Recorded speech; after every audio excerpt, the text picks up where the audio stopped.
salaamaaleykum mbokk yeeg xarit yi ñuy seetaan à travers la DTV ñu ngi leen di nuyu bu baax a baax kontaan ak mbégte nee naa leen moo ñu fii teg tout le temps di leen jox li nga xamante ni rek mooy xew ci réew mi événement yi xam ngeen ni bëri na waaye bu ci munti am ñun dañ leen di dundaloo événement yi avant pendant ba ci après sax dañ leen di jox information yi nga xamante ni yëpp mooy tourner autour de l' événement ñu ngi leen di nuyu xam ngeen ni jamono ji tabaski la ñuy waxtaanee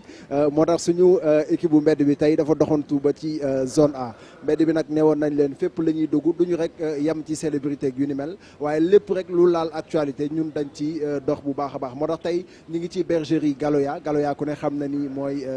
bergerie bu mag boobu nga xam ni kilifa yi ci dëkk bi yëpp ñoom ñoo leen di jaaye xar bu événement tabaski jublu see donc tey mbedd bi dafa déplacé wu ba ci bergerie bi fas yéene amal waxtaan bu am solo ci tabaski buñ ko waxee événement la événement nag buñ ko waxee lii ko undu dafa bëri dinañu waxtaanee xale yi jigéen ñi ñoom ni ñuy waajale événement bi dinañu waxtaanee également mbaraan gu tar gi nga xamante ni xale yi jigéen ñi jamono ji ñi ngi koy doxee lépp jëm ci événement bi xar yi tamit xale yi jigéen ñi seen cheveux naturels yi xale yi jigéen ñi ni ñuy préparé seen ongle yi xale yi jigéen ñi ci marché beeg tissu yeeg tailleur yi yooyu yëpp dinañ ko waxtaanee tey ci émission mbedd bi waaye boo gisee environnement bi ñu ne xam ni xar yi ñoo ñu wër te ku wax xar day wax toppatoo ku wax xar day wax alimentation ak yooyu yëpp tey am nañ fee experts yoo xamante ni ñoom la ñu àndal ci suñu émission tey bi bu ko defee ñu mën a waxtaanee lépp rek luy tourner autour de l' événement tabaski donc damay njëkkee ci Cheikhouna xàmmee ngeen ko bu baax a baax ci DTV mooy def émission bu mag boobu nga xamante ni lépp luy laal élevage moom daf koy waxtaanee muy njur ak ñanaaw Cheikhouna maa ngi lay nuyu. maa ngi lay fay Mohamed. mbaa yaa ngi am jàmm. ñu ngi sant bu wér alhamdulilah. dafa mel ni nag jamono ji ñu ne nii. sa jamono la de. non yow kay yaa xew fi ñu toll. li waa ji naan ku nekk ak jamonoom. non yaa xew instant yi. alors ma bàyyi la nga nuyoog téléspectateur yi. waaw damay wax ni auzu billaahi mina shaytaani rajiim bismillaahi rahmaani rahiim xam nga sant yàlla beneen yoon xam nga kontaan naa ci teew ci émission bu mag bi xam nga jaajëfal ñi ma ko bokkal yëpp xam nga di remercier sama invité bi nga xamante ni moom mooy Abou Kane ni nga ko présenté kii mooy président xam nga Adam di président FENAFO xam nga nekk propriétaire bergerie Galoya xam nga bergerie Galoya nekk bergerie bu mag ci biir Sénégal mais aussi moom mu nekk une personne boo xamante ne personnalité bu mag ci biir élevage Sénégal parce que tey bu ñuy wax élite élevage Sénégal mën nañu wax ne moom mën taxawee na ko te mu ngi koy représenté. dëgg la moom da nga koy présenté rek kon dama koy bàyyi mu nuyoo grand Abou ñu ngi lay nuyu. maa ngi lay fay moom. mbaa yaa ngi am jàmm. may sant bu baax macha allah. ma bàyyi la nga nuyoog téléspectateurs yi. waaw auzu billaahi mina shaytaani rajiim bismillaahi rahmaani rahiim di leen di nuyu téléspectateurs yi ñuy seetaan yëpp di leen di jaajëfal si seen teewaay fii si Galoya di wax rek bég nañ si je parle au nom de tout Galoya au nom de tous les éleveurs du Sénégal di wax vraiment tey vous nous avez donné la part belle et nous vous en sommes reconnaissants. ayca xam ngeen ni moom defe naa ni tur bi ngeen gën a xam ko jëmm ji parce que jëmm ji li muy feeñ daanaka bëriwul mais tur bi moom ku ne xam na ko ku ne dégg na Abou Kane ci Sénégal ku ne xam na ni bu ñuy wax wàllum élevage moom am na ci wàllu bu rëy parce que domaine bu ne nee naa leen day am leader moom domaine bi mu ne ñun mun nañu ni moom mooy leader bi parce que mi ngi koy doxee mi ngi koy jëfee bu baax a baax xam naa bu ci kanamee dinañu xuus ci waxtaan wi waaye Yandé moom nee nañu mooy jongo may plateau bi loolu la xale yi wax ak téléspectateurs yi.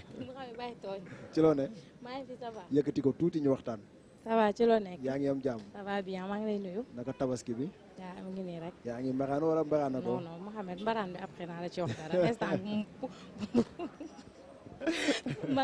salaamaaleykum ñi nga xamante ne ñoom laa bokkal plateau salaamaaleykum mbokkee xarit yi. maa ngi nuyu yéen ñëpp surtout ñu ñuy seetaan à travers la DTV comme niñ ko baaxee di defee ci seen émission mbedd mi tey nag dañ leen indi actualité tabaski xam naa dañuy dem ba si kanam ñu pousse. waaw bu ci kanamee dinañ ko waxtaanee bu ci kanamee moom dinañ ko waxtaanee ndax Aïcha mi ngi fi moom defe naa ni bu ñu waxee xar moom miin na ko.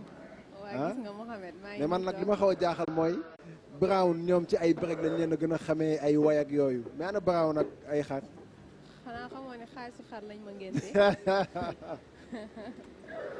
boo ko waxee gëm naa ko. waaw gis nga. ci loo ne. maa ngi nii. yaa ngi am jàmm. yaa def nii. waaw dama lay jàppale rek. oyofal nga ko baax na bëgg naa ko. mu koy oyofal rek. waaw gis naa ko tabaski ñëw ñu yéegee niveau yi. yaa ma gën a xam. nànk rek la nuyoo ak téléspectateur yi. bonsoir amis téléspectateurs de la DTV ñu ngi leen dalal di leen wax bienvenue dans votre émission mbedd mi comme ni ngeen ko gisee événement dafa am. événement bu rëy muy tabaski soyez scotchés waaw tey dinañ leen andi lu rëy Mohamed est-ce que xam nga ni xale mbedd mi dañoo sot maa la wax lii fu ne ngeen di dugg de. maa la wax lii miin ngeen koñ yi de. tey rek koñ yi ci mbedd mi yëpp miin ngeen ko. indil nañ leen lu jéggi dayoo tey Mohamed ah maa la wax lii Abdoulaye tey nag yow defe naa ni comme niñ koy defee defoon nañ ko ci kan bi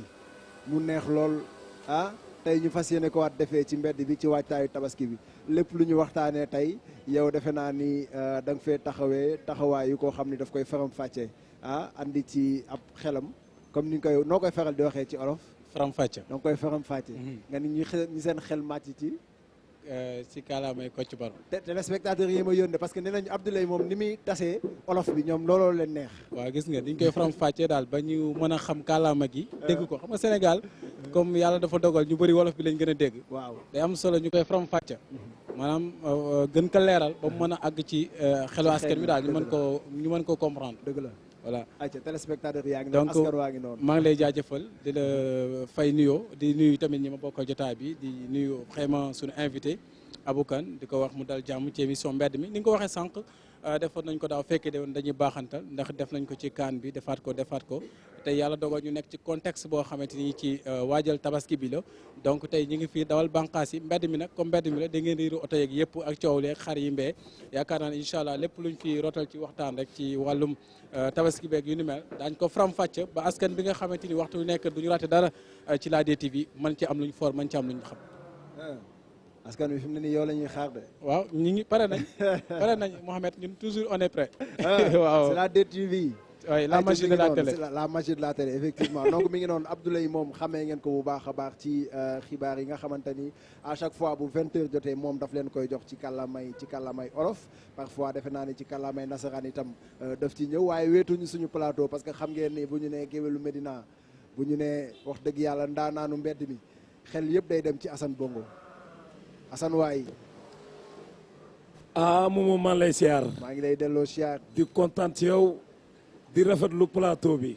macha allah mooy ni ma koy waxee rek. tey ku ne xam na ne du yomb. déedéet. ndax ñi ngi jëm ci événement bu mag fa tubaar fa kàlla macha allah. ànd ceeg sama jigéen ñi ñaaw lii tabarkàlla macha allah ku xool plateau bu yanj bi waaye ku xool barab bii ñu ne xam ne macha allah ku ko mën a ku koy jéem. mënuñoo yem man waxuma la dara sax waaye hygiène bi ma gis fii dëgg neexul ku dem bay yar xar waaw war nga xoolaat sa ginnaaw boo mënee na nga def kajoor di wax bawal di wax waaye boo mënul na nga toog na nga bàyyi kajoor du wax bawal du wax kenn du wax macha allah kenn du wax coow du jib waaye xoolal ma hygiène bii rek tabarkàlla fii de ñëwoo fi muy xeeñ saw xar déedéet macha allah tabarkàlla law la cat Baye Abdoulaye Racine Kane la tabarkàlla kan ñu ngi lay siyaar macha allah fa tubar fa kàlla laf cat waaw macha allah rafetlu nañ lii lool te ñu koy seetaan nit partout dans le monde ñu ngi kontaan kon boo demee bay yar xoolaatal bu baax boo mënul na nga bàyyi kajoor du wax bawal du wax maa la wax lii hygiène bi ñu fekk fii nag defe naa ni mooy ponk bi nga xamante ni man dama ciy njëkk dugg grand Abou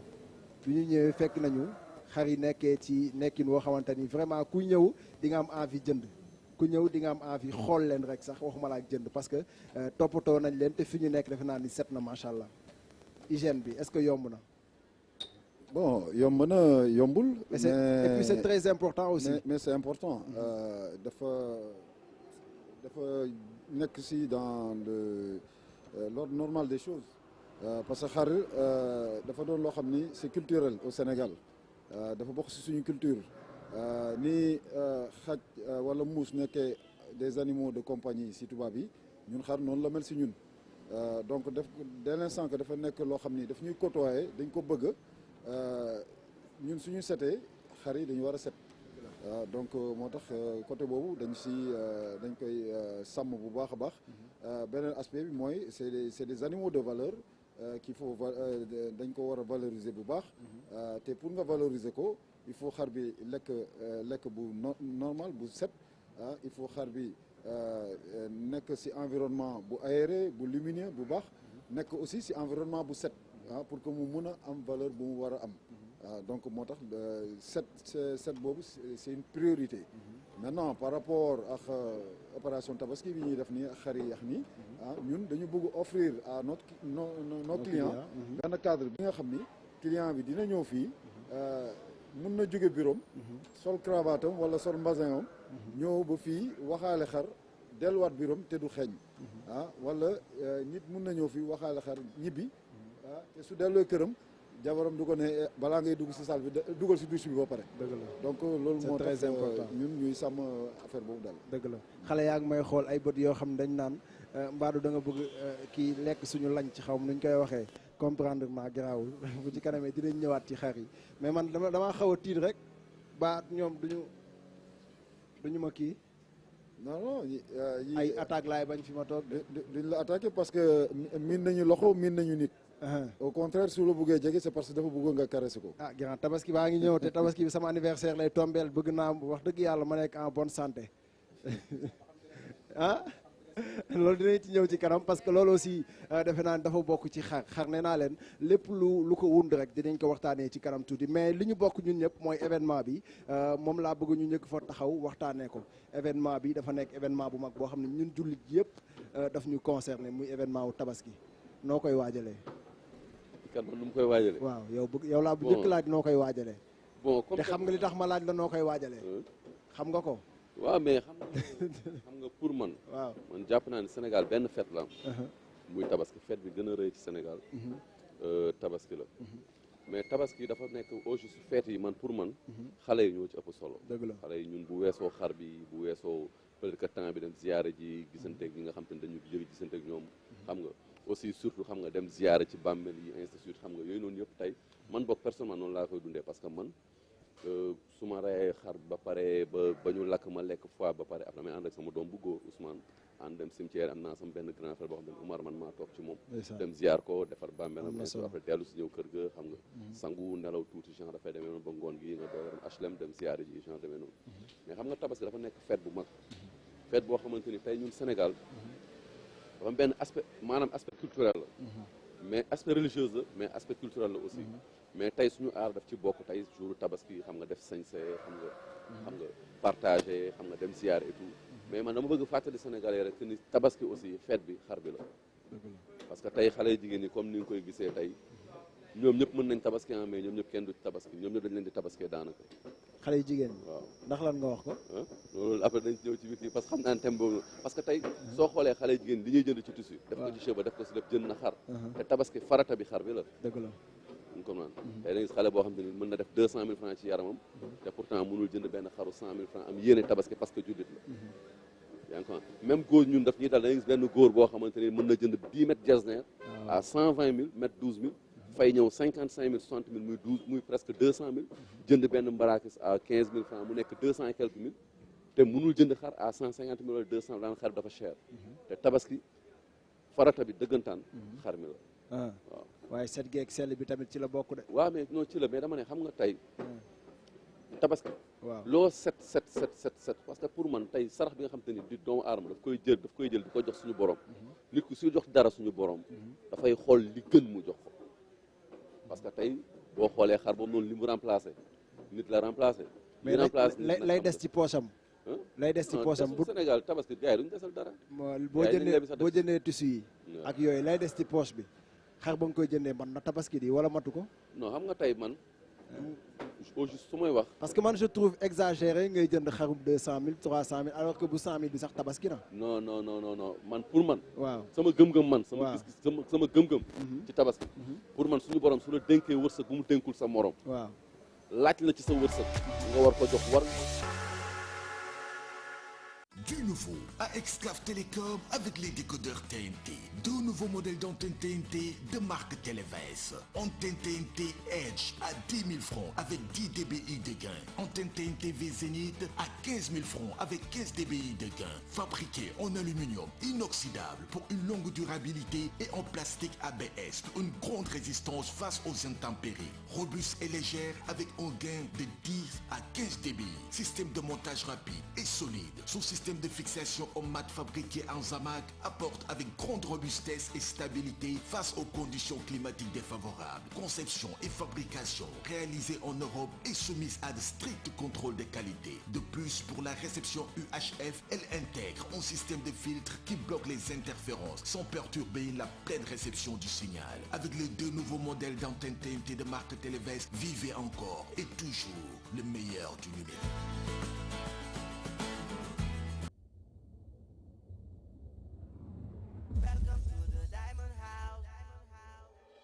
Sunu papa.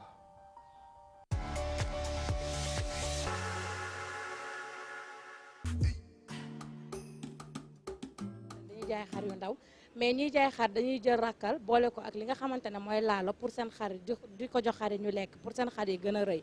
léegi après tabaski bi damay gis ne am na xar yoo xamante ne dañuy dee damay laajte ndax ak problème d'hygiène moo leen di rey wala rakkal yi wala lekk bi ñu leen di jox wala lekk bi ñu leen di jox moo tax ñuy gaaw a dee comme dafa leen appal laaj boobu mën naa ñëw mais comme que tey dama ñëw fekk si benn éleveur bu mag muy Aboukan dañ koy bàyyi laaj boobu noonu dama koy question boobu noonu dama ko wóor ma tonton Aboukan del jox nañ la question bi. waaw jërëjëf xar yuy dee yooyu bon du sax après tabaski rek lay am mais bien avant tabaski ñun si suñu bopp lu ñu nekk professionnel yëpp dañuy gis dañuy jànkoonteeg jafe-jafe yooyu parce que xar su tàmmee benn régime alimentaire il suffit que mu am moindre changement pour que mu am problème su amee chance biir bi daw su amul chance mu fër fa lay jaare dee donc mais lan mooy dawal biir bi wala lan moo koy fërloo en général. waaw mooy changement régime bi moo wax. ok c'est-à-dire xar dafa am lu muy tàmm. waaw bu fekkee da nga ko tàmmal par exemple jox ripaas kese benn xeetu ripaas nga dem ba si yàgg xeetu ripaas boobu bi mécanisme bi nekk si biiru xar bi moom kese la tàmm. ok te aussi am na benn quantité boo ko tàmmal.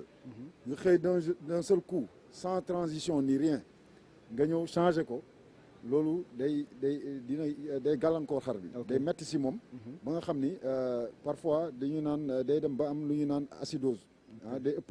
donc day dem ba day fër. maintenant xar bu fëree nag lan mooy chance am mooy biir bi daw affaire yi génn mais su biir bi dawul là y a de fortes chances que mu dee donc loolu mooy dal xar yu bëri bien avant tabaski. da ngay gis nit ñëw jënd xaram yaakaar ni. si quelques jours avant tabaski yi mun na si xont xar bi nga xam ni xar bi dina changé alors que xar lu ko changé loo lu ko yokkaloo ay du benn fan du ñaari fan loolu ay weer la donc dem si profiter di si conseiller nit yi suñu jëndee xar nañu laajte borom xar bi lan la tàmm lekk ñoom ñu continuer si loolu bu fekkee xar bi aliment bu wow la tàmm lekk ñoom ñu continuer si loolu bu xar bi bu fekkee dafa tàmm ñu koy tooyalal nañu continuer si loolu bu fekkee tàmm na ñuy jël mélange ripaas ak mburu ak yeneen mu continuer loolu donc loolu mooy yoon mais yow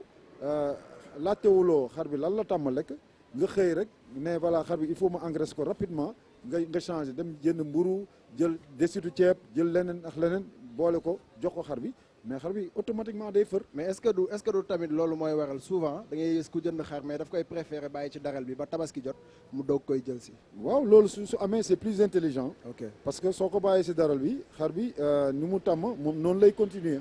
balaa veille maintenant soo ñëwee ba veille bi nag veille bi il n'est pas conseillé yow ngay joxe ay ripaas wala quoi que ce soit bu dee ay veille bi ay quelques heures moo des nga immolé xar bi en ce moment là. bu fekkee dem nga ba di joxe xar bi mu lekk jox ko ngooñ kese parce que ngooñ moom du gaañ xar ngooñ lu si xar lekk lu mu bëri du ko gaañ au contraire ngooñ mooy réguler alimentation bi parfois xar su lekkee lu ëpp ngooñ bi moo koy réguler moo koy permettre mu digérer su naroon fër ngooñ bi mooy réguler affaire boobu donc moo tax xar nit ki lu muy xont na si boole ngooñ parce que comme ni ñu wax un ruminant doit ruminer te lan moo koy faciliter muy ruminer mooy ngooñ bi wala ñax mi donc loolu dañ si war a bàyyi xel bu baax comme ni nga wax il est conseillé nga bàyyi soo ko mënee soo ko jëndee bàyyi ko si fi nga ko jëndee ba veille tabaski nga récupérer ko su fekkee loolu mënul nekk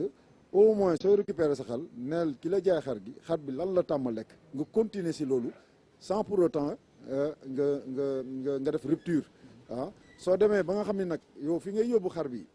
ak fi muy jógee par exemple su jógee fenn fi muy jógee bu fekkee aliment bi fa nekk yow fi nga koy yóbbu aliment boobu amu fa bu boobaa na nga def li ñu naan transition bu xëy rek nga changé ah yóbbaaleel as tuut si li mu tàmmoon fële nga ñëw di def transition bi c'est-à-dire soo buggee jógee si ripaas benn xeetu ripaas bi nga xam ni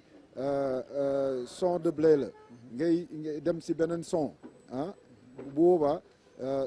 son de blé bi da nga koy wàññi ngay yokk beneen son bi chaque jour nga koy def au fur et à mesure nga def ko pendant 1 semaine à 2 semaines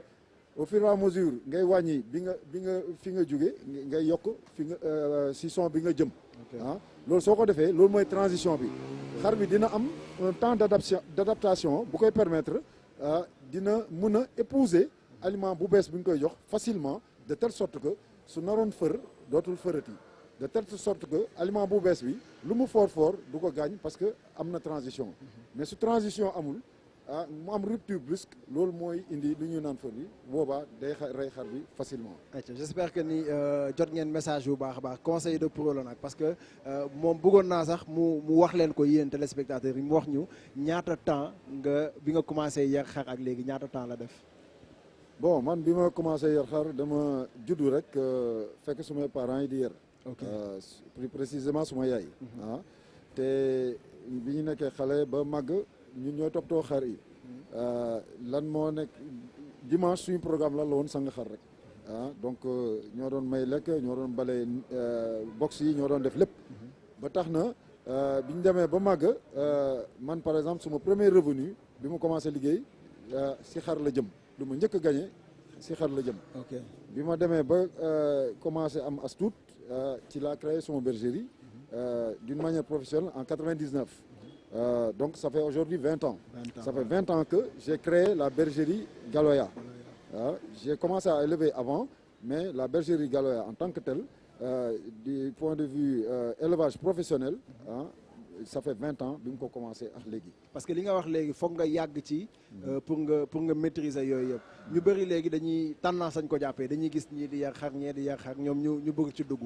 tendance lañ ko jàppee quoi jàpp ni am na bénéfice am na xaalis. donc loolu tey man dama jàpp ni looloo tax ñoom ñu ci bëri ñu dugg ci. oui bien sûr oui bien sûr actuellement bu njëkk ba comme ni ma wax élevage Sénégal c'est culturel sénégalais boo gis bëgg na yar. Soit amul temps ou bien amul espace ou bien amul moyen mais sénégalais boo gis bëgg na élever. mais foog mu nekk d'abord passion. voilà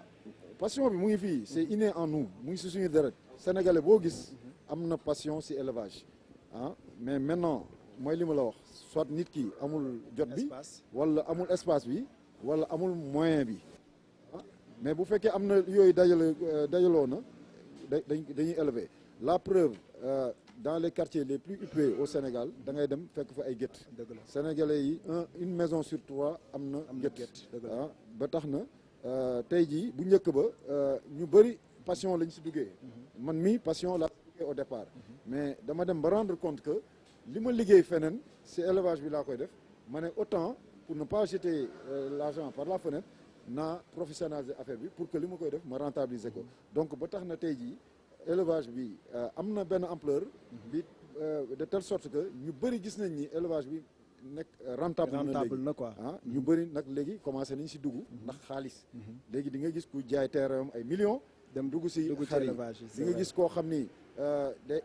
dem def crédit bancaire dugg si xar yi donc ñu bëri léegi xaalis moo leen si dugal dëgg la Yandé dafa am loo ko bëggoon laaj. avant may ñëw ci Cheikh gis nañ ne sa daral bi façon race bu ne mu ngi fi gis nañ fi baali laadum gis nañ fi métissé en général nit ñi ban xar la ñuy gën a bëgg tabaskee ban moo fi gën a jar. waaw bon fii bon si suñu bërëb bi wax fa dëgg yàlla laadum yi la ñuy gën a jënd te laadum yi ñoo fi gën a bëri mais ñun suñu opération tabaski xëy na suñu gétt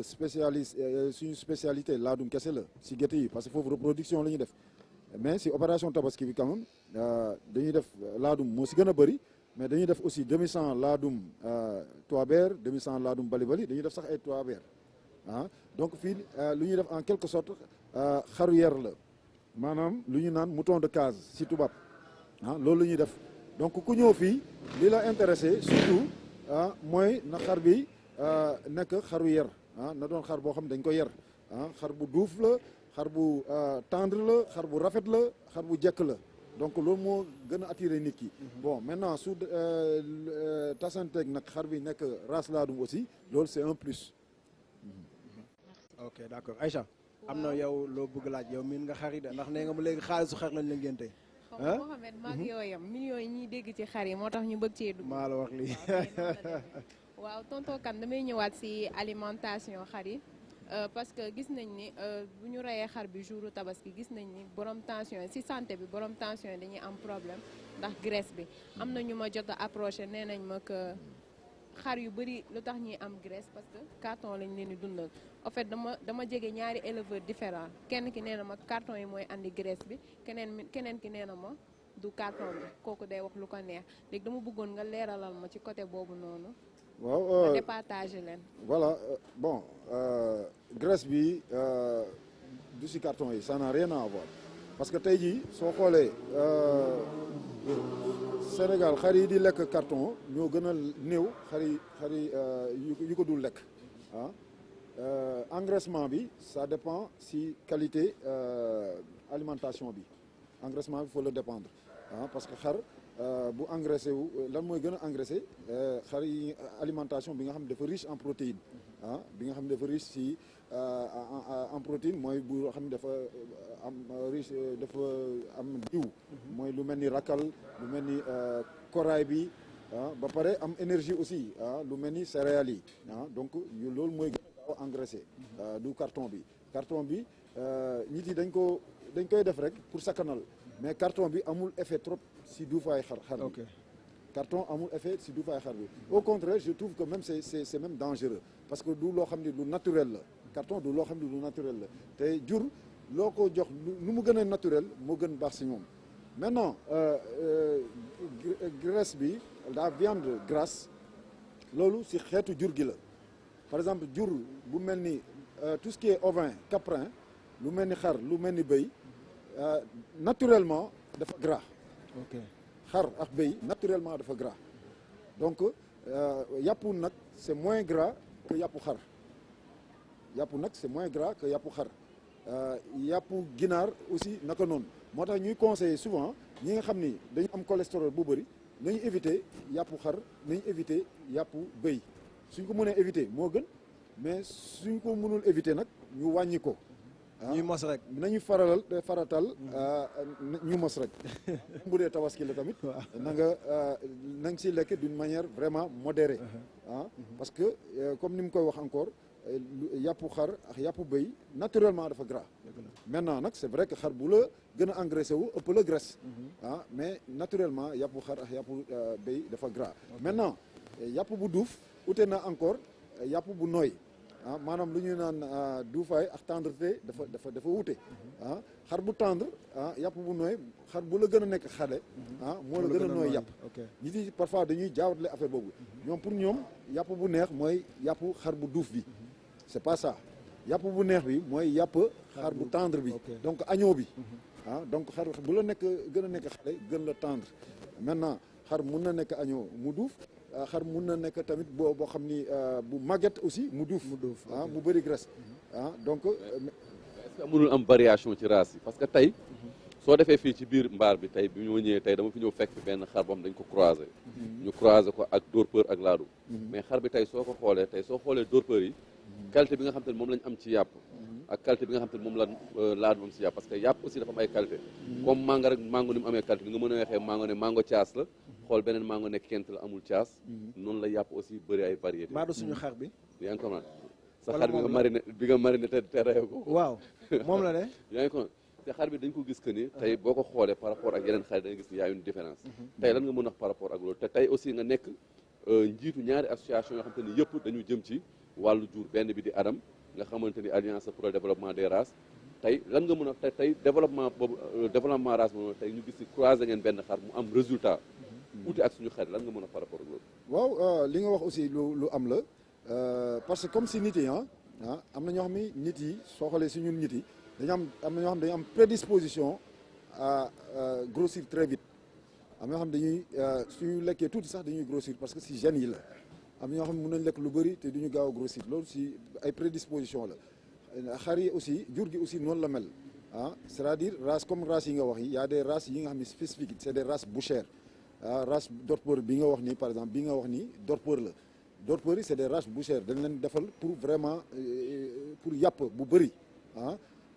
pour ñu engraisser leen rapidement donc ñoom su ñu nekkee agneau rek déjà dañu am poids yu rëy loolu dañ leen travailler si loolu donc dafa am xeetu xar yu mel noonu seen conformation aussi soo xoolee nu mu mel ute na suñu xar yi seen gigot yi nu ñu mel ute na suñu gigot yi ñun suñu gigot yi dafa xaw a sew mais ñoom seen gigot yi dafa rond seen côtelette yi soo xoolee dafa rond dafa gàtt donc yenn recettes yi sax seen kii yi seen côtelette yi wala seen gigot yi la gën a àndal surtout recette tubaab yi moo tax tubaab yi aussi parfois ñun suñu bëggee exporter suñu xar yi aussi il faut loolu ñu xool ko parce que man je me rappelle il fut un moment les Qataris yi bëggoon nañu importer des dizaines de milliers mais lan moo tax mu tombé à l'eau c'est parce que suñu conformation xar yi moo tax yéen a ngi liggéey jëm ci loolu si fa lañ jëm parce que ñu ngi jëm caractérisation laadum par exemple si biir caractérisation la dinañ sóoraale aspect exportation bi sóoraale aspect commercial bi parce que tey jii comme ni ma wax ce n'est plus comme avant dañ si doon dugg par passion mais léegi dañ si dugg parce que pour rentabiliser par pur professionnalisme l'aspect commercial quoi. L'aspect commercial donc dès l'instant que l'aspect commercial mu ngi si biir dañu bëgg a rentabiliser suñu bergerie donc il faut ñu tenir en compte l'exportation te suñu tenir en compte exportation bi loolu mooy dañuy tenir en compte attente suñu potentiel clientèle bi nekk à l'étranger ñooñu nu ñu bëggee gigot yi conformé wu ñoonu dañ koy def loolu waral léegi ñu ngi jéem a introduire dorpeur beeg charolais beeg laadum yi pour expérimenter si biir laadum yi aussi soo xoolee dañoo wutee am na laadum yi nga xam ni ñoom ñoo gën a nurux ratio yi ma wax parce que am na ñoo xam ni lan mooy seen force mooy seen gigot yi seen kees gi dañoo trapu dañoo kii am na yoo xam ni seen force mooy seen hauteur am na yoo xam ni seen force mooy seen longueur donc loolu yëpp lu am solo la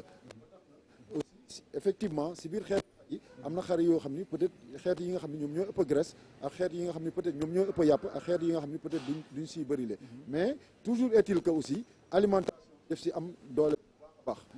c'est pas parce que xar bi c'est une race bouchère que soo ko joxee ñax kese que du dafay mel ni nga bëgg mu mel. mais dinaay faral di dégg tamit di for ci weewu béy ñu naan xar tamit ci fokk bi daf ci am solo ci tabaski parce que foog ñuy xool fokk ñaata la pour muy mën a tabaski loolu lu am la wala. non pour mu mot tabaski d'après nos renseignements parce que ay juddit lañu quand même te dañuy jaay xar dañu si renseigné wu man d'après les renseignements que j'ai pris xar su amee 6 mois rek tabaski. ok si âge bi la dépendre su amee 6 mois mot na tabaski. d'accord dépendre si foq bi. ok dépendre aussi si taille bi. ok donc parce que foq loolu si âge bi la. xar su amee à partir de 1 an lay foq ñaar. mun na dem par 13 mois ba 14 mois mu soog a foq. maintenant su demee à partir de 16-18 mois. ñeent ba boobu mën na tabaski parce que 6 mois la commencé. mais bien sûr. ok comme ni ma wax su motee 6 mois rek.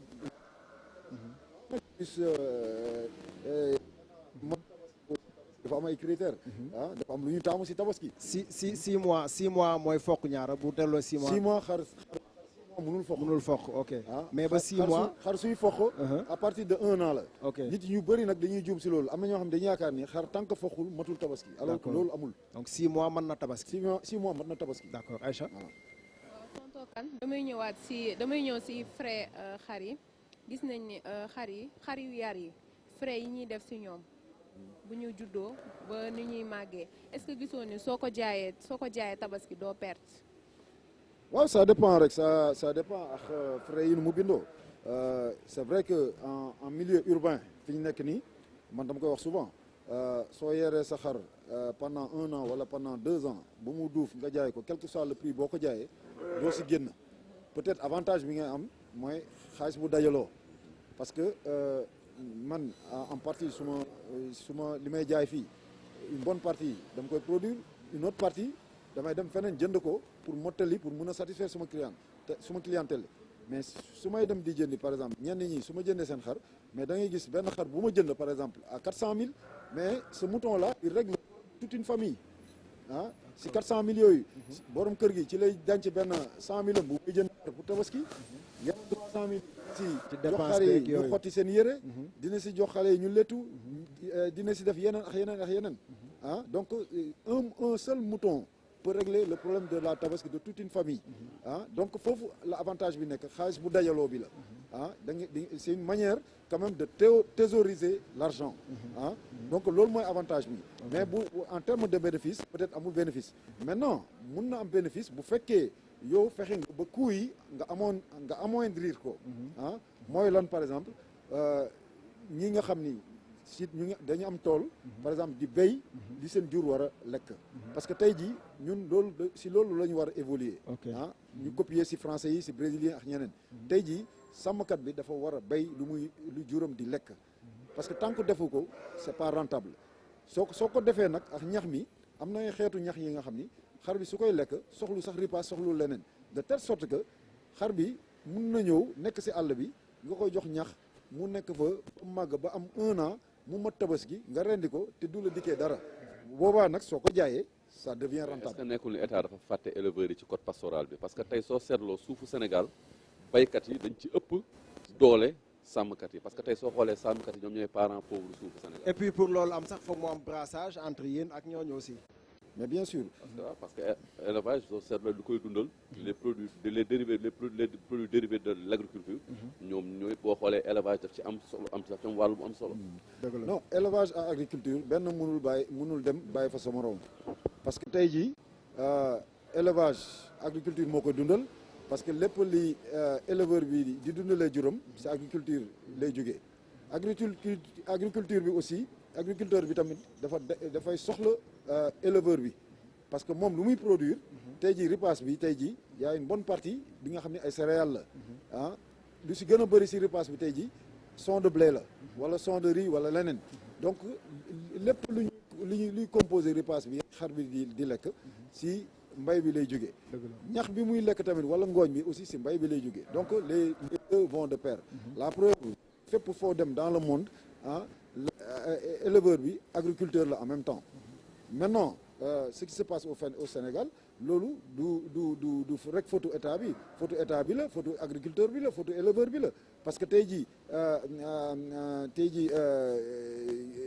le bradage des terres wala jaay suuf yeeg yooyu mais éleveurs yi ñoo ko njëkk a def tey jii soo demee Thiès la périphérie de Thiès wala la périphérie même de Dakar mais attends wala ay Lac Rose tey jii ñan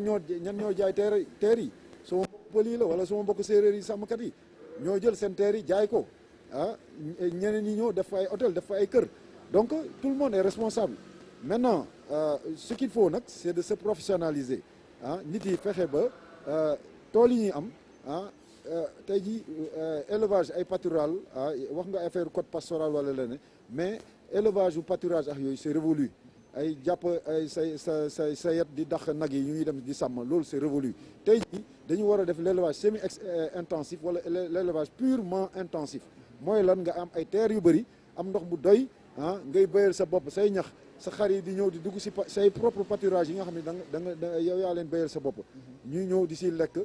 c'est ça qui est rentable. loolu ay sud-africains ñëw nañ ba Sénégal réussir ko ay sud-africains ñëw nañ ba Sénégal comme Sensa Agri ñëw ba Yaman jël ay hectares indi ay xar indi ay nag. alors loolu te loolu réussir ko pourquoi Sénégalais. loolu dañ ciy ñëwaat léegi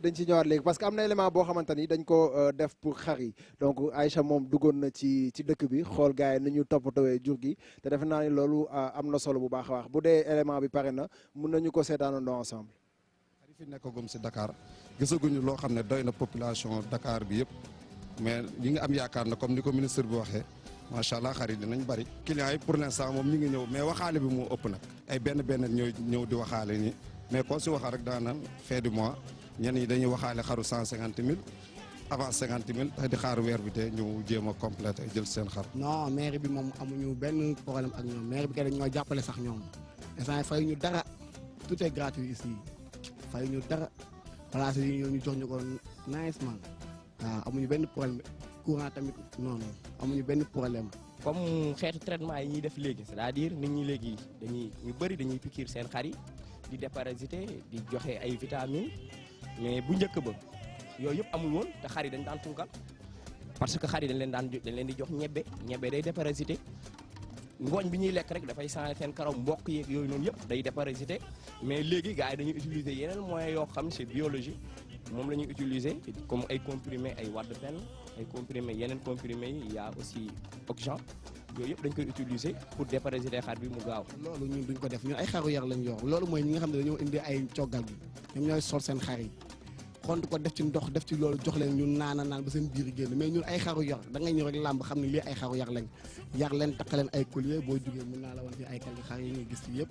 sàcc yi moom sonal leen ndax ñun ko si nekk da ngay veiller si say xar police HM5 mi ngi nii dañuy def ronde guddi gi yëpp dañuy gis oto bi di jaar fii moo tax macha allah ak jege bi ñu jege marché bi tamit yàlla mi ngi si suturaal daal. ku nekk da ngay veiller am na ñu nga xam dañoo takk caax am ñoo xam dañoo takk barrière am ñoo xam ne ku ci nekk ni ngay sàmmee sa alal tamit parce que dañu naan alalu golo ca lex wa ku nekk yaa xam ni ngay sàmmee sa alal waaw insécurité am na parce que am na xar yoo xam des fois dañuy tagg dugg ci yeneen baaxu jaam mais yow boo gëmee yàlla xam li ngay liggéey wasu ci àq bu xar duggee boo xam ne moomoo ko da nga koy delloo borom xam ne fii la jógee quoi. ngooñ bi ñu comparé ko ak daaw ren moo tane parce que daaw demoon nañ bay jënd saaku ngooñ 10 000 ren ngooñ bi ñu ngi à 4500 maa ngi dégg sax ñu naan 5000 francs parce que daaw li amoon mooy daaw ngooñ dafa manqué ren nag ñu bëri dañoo focaliser woon jënd ngooñ bu bëri def ko stock léegi nag seen calcul nax leen moo tax ngooñ yomb instant ay ngooñ moom prix bi mu am si aborda parce que c'est normal ñu toll fii nawet bi buntu nawet bi ngooñ di jar à 5000 francs 4500 c'est bon. alors Aïcha yow duggoon nga ci marché bi dugg nga ci éleveurs yi gis nga ñoom ni ñuy toppatoo jur gi ak tamit li ñu la wax yëpp ci wàllum xar boo doon résumé en général ñoom bi nga leen fekkee waxtaan bi nga am ak ñoom lu mu doon. waaw damay njëkk a ñëw ci emplacement bi ñu nekk parce que ñoom nee nañ du ñu fay benn taxe du ñu fay dara marché HLM laa doxantu nee na maire bi daf leen ko jox gratuit du ñu fay dara dañ fa nekk dañoo ñëw rek teg seen xar et que ñoom andiwuñu xarit ci dëkk yi ñoom fii lañ dëkk ay xaru yar lañ am mais gis nañ ni tamit clients yi ñëwuñu am na koo xam ne moom nee na dafa am ay clients spécial ñooñu ñooy ñëwaat di jënd ay xaram am na koo xam ne moom nee na clients yi dañuy ñëw di waxaale mais duñu jënd nee naa ko est-ce que du tamit le fait que dëkk yi ñoo gën a yomb xar moo tax clients yi dañuy préférer dem ci dëkk yi jënd fa xar que di ñëw fii ni jënd parce que fii dafa cher boo gisee am na benn xar yu gën a ndaw yi 150 000 lay jar te gis nañ ni 100 000 boo ko amee war nga mën a am xar. ci ñoom dañuy exagérer ci prix yi tamit quoi. voilà man loolu laa gis naa ne ñoom dañoo xaw a exagérer ci prix yi. alors Abdoulaye jàngat boobu yëpp boo amee pour def ko gars yi ñoom ñi ngi élever fii seen xaru yar yi mais ba léegi gisaguñu clients yi alors que bu nan lañ koy woowee sax ñii ñëw xaru kii yi caawa yi wala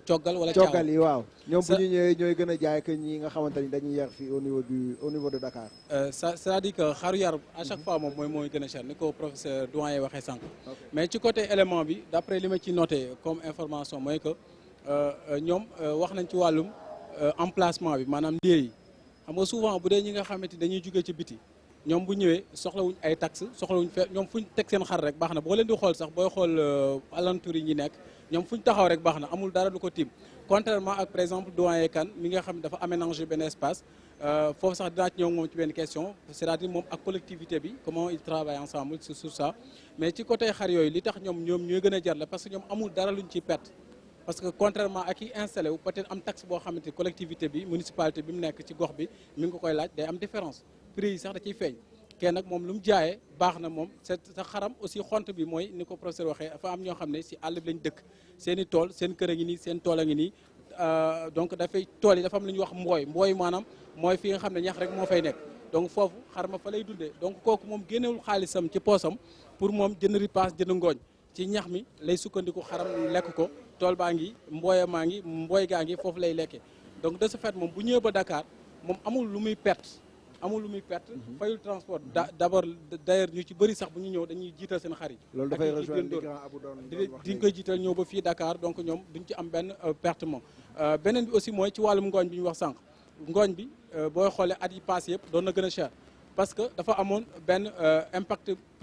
pluviométrique maanaam taw bi dafa doon yéex a boo xoolee at yi passé yëpp dafa doon yéex a taw donc ren de ce fait bi nga xam ne taw bi xaw na teel a ñëw tuuti ñu ci bëri nag xam nga ngooñ bu ñu bayee ba pare dañuy denc ngooñ mi pour déwén léegi nag bu tawee soxlaatuñ ngooñ moom moo waral nag bu ñu ñëwee ñoom dañuy jaay ngooñ mi prix bu ñu am rek baax na booy xool léegi sax am na prix 5000 su ma juumul ñu ngi koy jaay sur le marché donc loolu mooy waral souvent aussi ngooñ mi wax na ko ci élément bi pour résumer ci élément bi yomb na mais ci côté doyen laay ñëw poser ko benn question mooy ci wàllum yéen fii ngeen nekk parce que wax nañ ko ci élément bi emplacement bi daf ci am solo lieu de vente bi parce que du n'importe quel bërëb rek ngay ñëw installer fa sa chapiteau mais yéen chapiteau bi ngeen def ci yéen anam ngeen ko taxawalee yéen a ñëw taxawal ko seen bopp wala dafa am collectivité bi lu ngeen liggéey ak ñoom boo xam day am gagnant marché gagnant. waaw en fait damay préciser d'abord que point de vente yi c'est pas les collectivités mais c'est le gouverneur mooy def arrêté donc en quelque sorte état bi moo ñu koy jox pour ñu installer ko. ñu installé wu ci point de vente yi maintenant par rapport à l'installation proprement dite ku ci nekk en fonction de tes moyens en fonction de tes ambitions yaa xam lan ngay bëgg a def am na ñoo xam ni bon pour ñoom jarul ñuy def bâche am na ñoo xam ni peut-être bâche bu simple baax na am na ñoo xam ni nag bon man j'ai jugé que peut-être war naa mën a def chapiteau maintenant chapiteau boobu nag dama koy louer dama si profiter aussi di remercier sans pour autant faire la publicité di remercier Khelcom Bâche mais en faisant de la publicité mais oui en faisant quand même de la publicité mais c'est peut-être c'est la contrepartie c'est la contrepartie de la participation de l'expert donc j'en profite pour dire vraiment lu tax ma wax ko surtout parce que ñoom tey jii xam naa ni soxlawuñu seen niveau egg na foog nga xam ni mënoon nañ ne donc suñu chapiteau duñ ko louer éleveur mënoon nañ ne voilà dañuy taxer fort ba nga xam ni éleveur bi kii mais quand même ils nous ont fait un bon forfait de telle sorte que ñun war nañ si mën a génn seen bopp parce que Mohamed xamoo tax ma laaj ko loolu mooy souvent ci côté boobu day am question de sécurité day posé wu maanaam ci wàllum kaaraange bu dee ñi nga xam dañoo ñëw rek comme ni mu ko waxee léegi ci élément bi dañuy ñëw rek ñoom toog noonu rek jaay seenum xar donc alors que dañuy gis vol de bétail bi day gën di am souvent ci période fête yi parce que boo ñëwee ci problème de sécurité defe naa fii gis naa ni c'est bien structuré ndax da ngay gis équipe bu dynamique boo xamante ni sax puis une équipe complète boo xam ni ñoom ñëpp dañu taxaw pour ñi reste lii ñi reste lii da ngay gis boo leen di seen ci ginnaaw surtout ça par exemple bu fekkee loolu am na c'est-à-dire que yéen am na sécurité boo xam ne en contrepartie soit yéen a ko assurer seen bopp wala gouverneur bi ñëw gën a arrêté yéen Khelcom Bâche ni nga ko waxee maa ngi sax publicité donc ñëw fi installé leen ko donc yéen aspect sécuritaire nga ramassé wàlla ak tamit yéen wax nañ hygiène bi fii mais boo rafet na suuf si mais xar yi tamit dañuy laaj vaccination maanaam ñu ñàkk leen parce que seetlu nañ ne xeetu jàngoro yu bëri yu am si mala yi la ñuy faral di jóge donc est-ce que aspect sanitaire aspect sécuritaire yan réponse nga ma ciy apporté waaw comme ni ma wax ñun yemuñu foofu rek dans aspect sanitaire aspect sécuritaire aspect marketing aspect environnement yëpp dañ koy jël en compte parce que kuy jaay rek déjà marketing bi ñëw na te quand on dit marketing c'est la visibilité c'est l'achalandage c'est tout même manière du ñuy changer ñuy ranger suñu keesu xar yi sax dañ koy xool suuf si suñu yeewee di ngay gis ku fi romb 7 heures à partir de 7 heures du matin comme ni moo wax da ngay gis équipe yi dañuy nekk di bale di lay 7 heures du matin la ñuy commencé balaa ñoo pare 11 heures chaque jour pour que vraiment affaire bi kii propre ngooñ bi tamit am na heure bu ñu koy maye aliment bi am na heure bu ñu koy maye am na nu ñu koy maye xar yi am na nu ñu leen di ranger kees bu nekk am na nombre bu fay nekk donc loolu dafay obéir si benn règle bi nga xam ni il faut ñu def ko ba nga xam ni ku romb rek affaire bi ça devient attractif ça devient attractif soo gisee aussi ñuy taamu yenn chapiteaux yi wala yenn lampes yi wala yenn kii yi affaire yi c'est pour que ce soit attractif et c'est pour que aussi ku fi ñëw aussi nga jox ñu cër nga jox ñu cër nga jox suñu xar yi aussi cër bon quelque part sax dem na ba xaw ñu gàllankoor parce que am na ñoo xam ne dañoo ragalee bergerie bi xel am na ñoo xam ne suñu ñëwee fii dañu ne ñun de dañu yaakaaroon ni yenn xar yi amu fi yenn prix yi amu fi mais ndeke yéen da ngeen yomb. mais est-ce que loolu du am benn impact ci yéen du leen xaw a gàllankoor tuuti. waaw le fait que nañu ragal milieu bi. waaw mais au départ mais nit ki su xasee ñëw ñam ñu rek loolu dañ na te macha allah aussi ñun client bu xasee ñëw fii dañ lay fidéliser parce que ñun suñu client su fi jugee su yeewee xaram voisin du ko gën a yomb su ko gënee yomb tamit du ko gën a baaxle donc de telle sorte que notre client il est toujours satisfait et il revient toujours. Fourchette de prix nga am. Fourchette de prix. Ben, c'est une fourchette de prix, bon, c'est ça va de 125 000 à. Après dañuy doxandu sax. Après foog ñu doxandu. nga wax ma ci xar yi à 1,5 million. bu ko defee ñu xool quoi. foog ñu doxandu mais Assane xanaa newul ci plateau bi. Mohamed. waaw ma ñëw tuuti. waaw gis nañ ni est-ce que gisoo ne. ñu nga conseillé nit yi ñu jënd xaru yar moo gën ñuy jënd xar boo xam ne dañ ko andi ci village bi parce que xamoo foofu lan lañ doon dundee. xamoo seen santé fan la toll est-ce que gisoon ñu jënd xaru yar yi moo gën ñu jënd xar yooyu parce que waroo xool tamit lu yomb rek ba gaañaale sa bopp. ok waaw ma profite aussi sax répondre question Abdoulaye Sank par rapport au vaccin et autres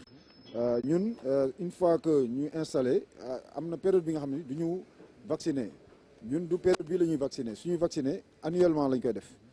parce que annuellement am na ay vaccins yi nga xam ne da nga koy def lu mel ni ay pastorellose lu mel ni ay Coclavax contre les entérotoxémies la peste des petits ruminants la fièvre aphteuse yooyu yëpp dañ koy prévenir de telle sorte que yow xar bi à quelques semaines de la tabaski à quelques mois le mouton est déjà immunisé maintenant yenn alimentation yi aussi dañ koy éviter de telle sorte que ñun soxluñu vacciner wala soxluñu déparasiter xar bi à quelques semaines avant wala quelques jours avant parce que ñun 2 mois avant le mouton il est déjà prêt looloo waral ñun suñuy commencé sax dañuy commencé 45 jours avant avant tabaski professeur xam nga tax ma laaj loolu souvent am na ñoo xam ne nii ci yéen jaaykat yi dañuy faral di def loolu duñu respecter normes yi parce que vaccin dafa am ay normes dafa am dose bi durée bi muy am ak temps bu muy am donc de ce fait ñu ci bëri si ñi nga xam ne seen mbokk yi jaay donc duñ sàmmoonteeg normes yooyu ba nga xam ne day am conséquence ci client bi consommateur bi ko jënd ngay waral ñu ci bëri bu ñu jëfandikoo seen xar ba noppi daanaka na ma yàlla jégal mais dañuy mujj dem kër docteur seet seen yaram waaw loolu mun na am bon métier boo gis am na ñuy respecter normes yi am ñu ko dul respecter mais bon ñun en tant qu'éleveur parce que nous on est d'abord des éleveurs on est d'abord des producteurs avant d'être des opérateurs donc xam nañu li ñuy yor lan la xam nañu li ñuy servir lan la te am na loo xam ni ñun jommal nañ ko suñuy jur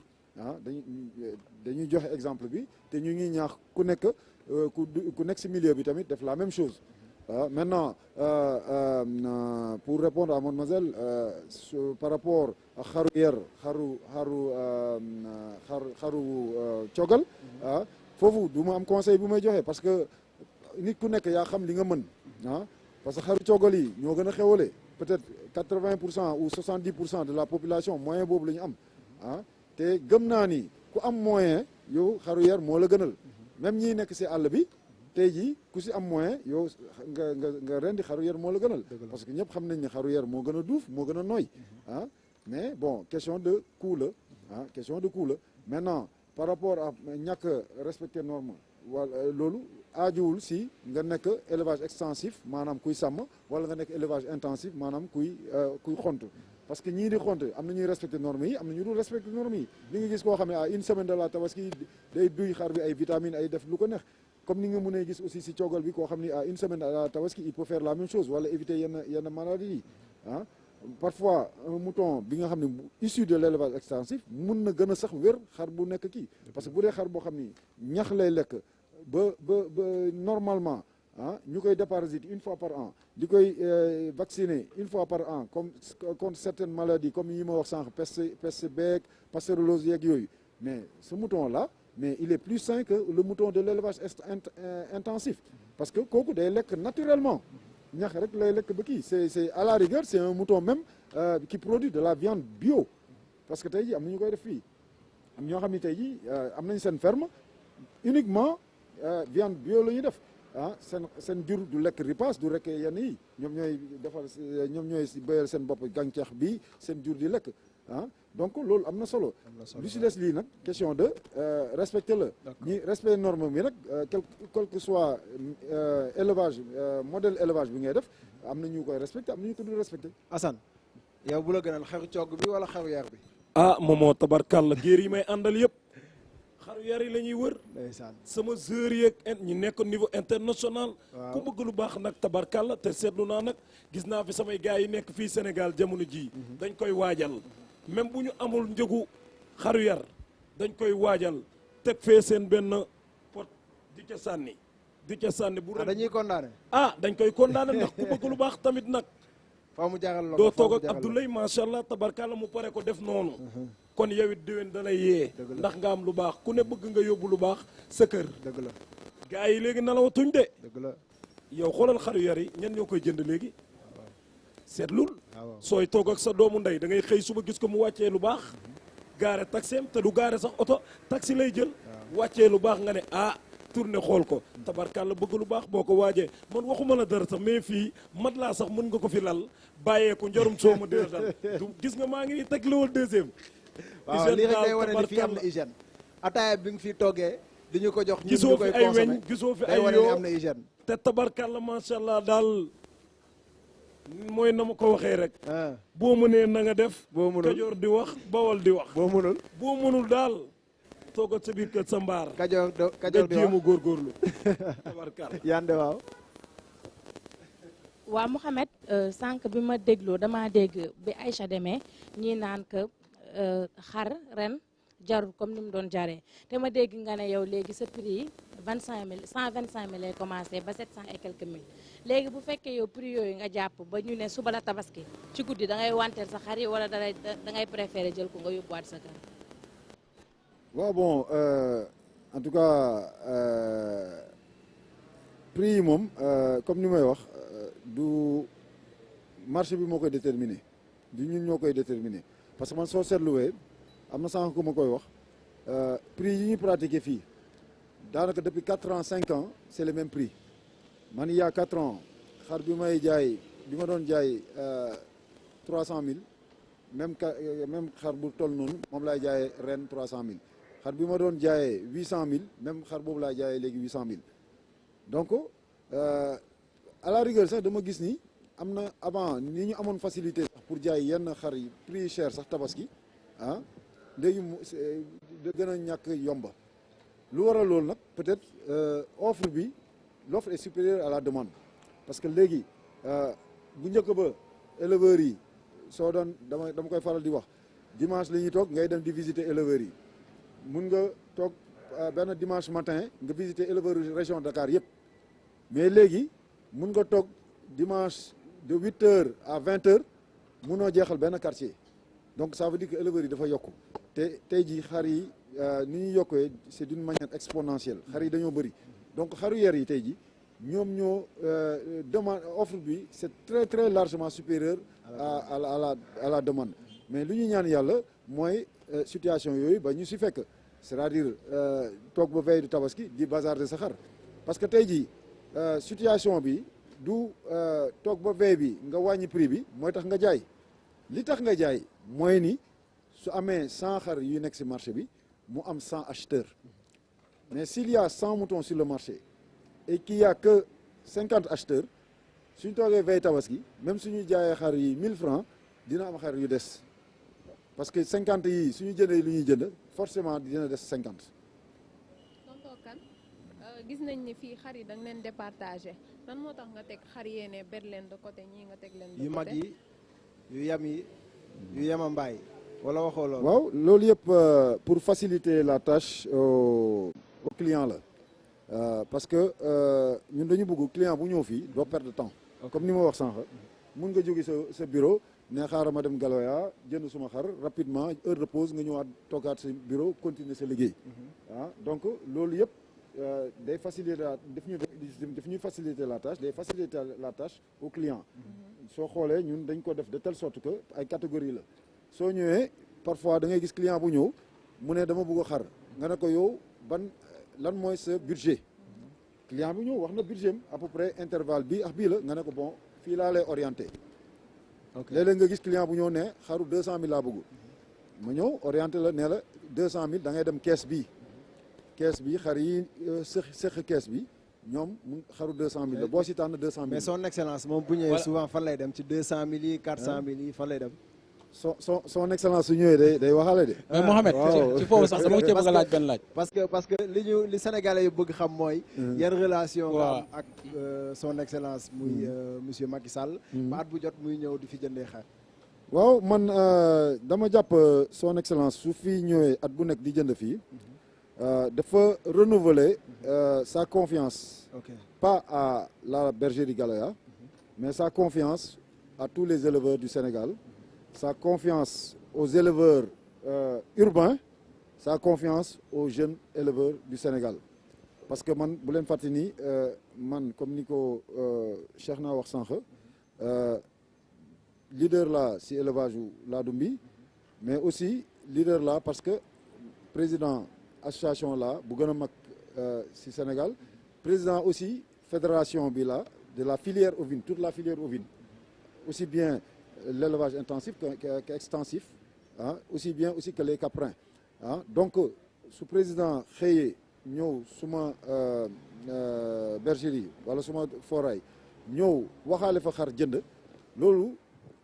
du man rek la ko defal mais élevage Sénégal yëpp la ko defal donc su loolu dafa wane oyofam rek dafa wane oyofam parce que président ñàkkul xar bu mu tabaskee président ñàkkul ay mbokk wala ay xarit yu nga xam ne su tabaski jotee dañ koy may xar te xam naa ni président tamit bëgg na xar ba nga xam ni président am na bergerie présidence am na gétt présidence du cuuraay rek la am de du cuuraay kese moo fay xeeñ am na yooyu yëpp présidence xeetu xar dafay xeeñ aussi xeetu xar day xeeñ présidence du cuuraay rek moo fay xeeñ donc présidence am na bergerie mënoon na yem si ay xaram mais su ñëwee waxaale suñu xar jënd ko c'est pour vraiment motiver ñu pour wane ñu li ngeen di def vraiment maa ngi koy encourager te ñun suñu encourager comme ñun ñooy porte drapeau tous ces jeunes éleveurs là dafa mel ni encourager na éleveurs yëpp je pense que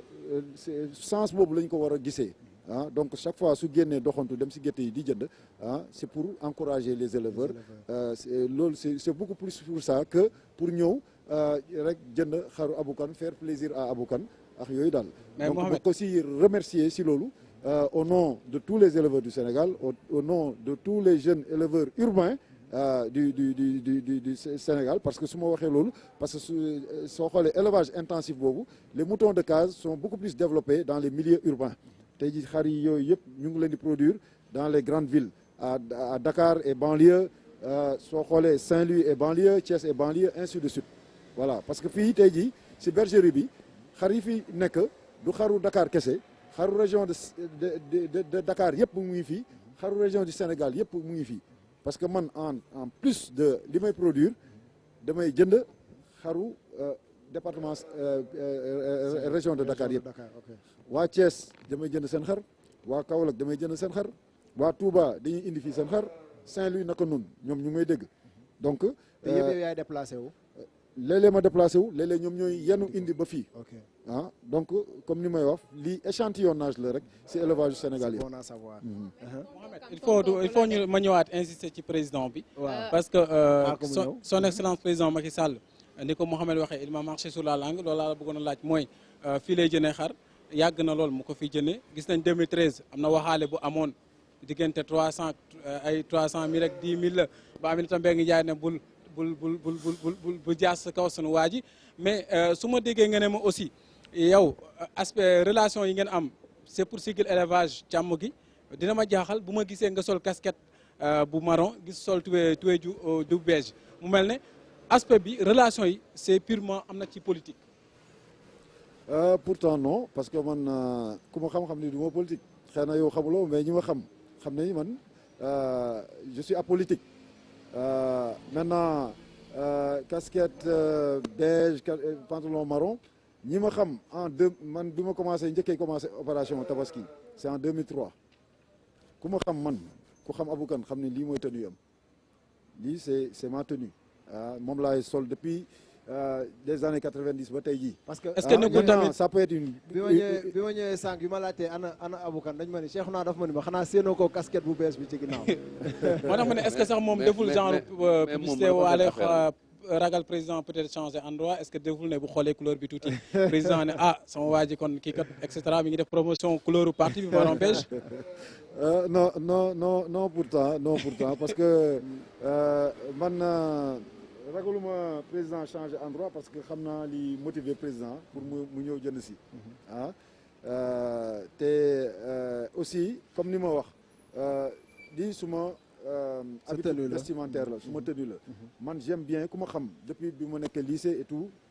moi je ne porte que jean wala kaki wala yu demee noonu ba tey jii je suis à l'aise dedans parce que je suis éleveur man damay sol tenue bi nga xam ne dama bëgg su ma demee suma bureau ma tenue boobu ma nekk à l'aise su ma jógee suma bureau même tenue boobu mu mun si dugg si suma biir ay xar donc su ma invité tamit dîner wala invité fa feneen mu mun a dem donc c'est comme ça et peut-être tey def si tombé mais par exemple avant-hier casquette bi ma def nii am naa si noir avant-hier casquette bu noir bi laa sol donc c'est pas uniquement parce que c'est politique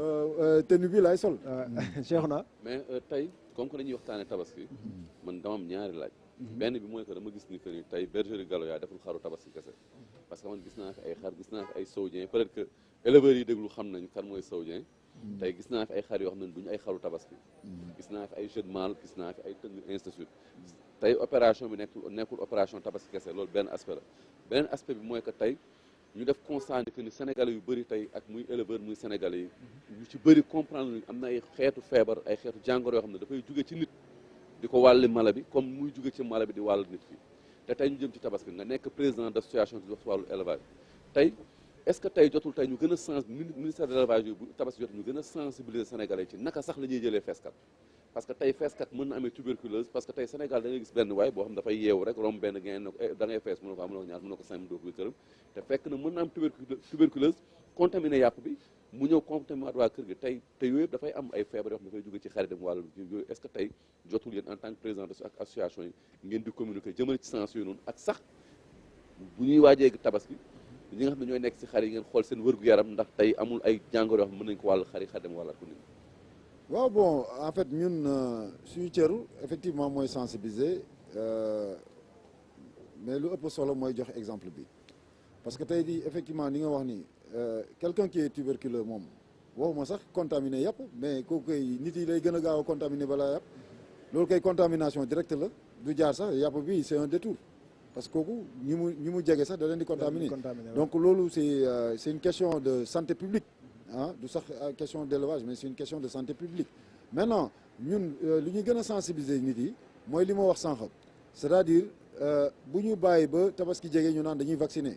am na vaccin yoo xam ni c'est primordial c'est obligatoire da nga ko war a def chaque année nga koy renouveler pour sa cheptel li ñuy sensibiliser nit yi mooy aussi bu ñu bàyyi ba affaire bi jege nga noon naan damay déparasiter wala damay def yenn vitamines yi wala damay def yenn piqûres yeeg yooyu wala damay changer radicalement alimentation donc ñun si loolu la ñuy sensibiliser leneen li nag mooy comme ay njiit lañu aussi dañu war a servir de modèle dañu war a joxe exemple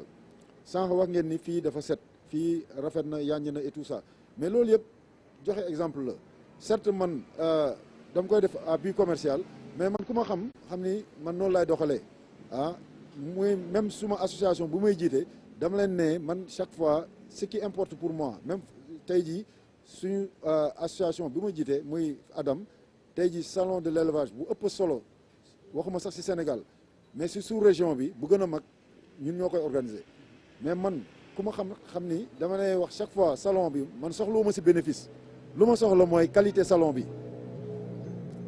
moo tax bëri na lu ñuy organiser salon sax ñuy am déficit mais man nee naa chaque fois loolu du ma décider du ma décourager mais lu am solo ci man mooy qualité salon bi donc man loolu noonu laay doxalee partout su ma bergerie yi tamit noonu laay doxalee donc ñun dañu war a servir de modèle ci suñu comportement ci suñu manière de faire suñu defee nag un bon modèle won ko nit yi nag nga xam ni dañu jàpp comme seen idole jàpp ñu comme si ay référence boobaa dinañ ñu toppandoo te suñu toppandoowee à partir de ce moment là dinañ éviter affaire jàngoro yu bëri dinañ éviter gàllankoor yu bëri dinañ éviter beaucoup de maux yi nga xam ni qui peuvent gangréner l'élevage. mais tiitoo ci tey fi ñu toll 5 ans yi passé xaru yar yi xar yu mag yi ñoom ñooy gën a des que xaru caawa ñoom xam naa après problème mu xar bi foog ma bàyyi leen ci ginnaaw ngeen lijjanti ko. ba pare aussi laaj moo ko laaj léegi par rapport ak kii sa géniteur yi fi nekk. waaw en fait xam nga fii comme ni nga ko waxee du rek xaru tabaski laa fi indi parce que man comme ni ma ko waxee ça fait depuis 2003 laa commencé def opération tabaski bi may commencé dama xëy rek ma ne boobu man ak Gallo Cello la woon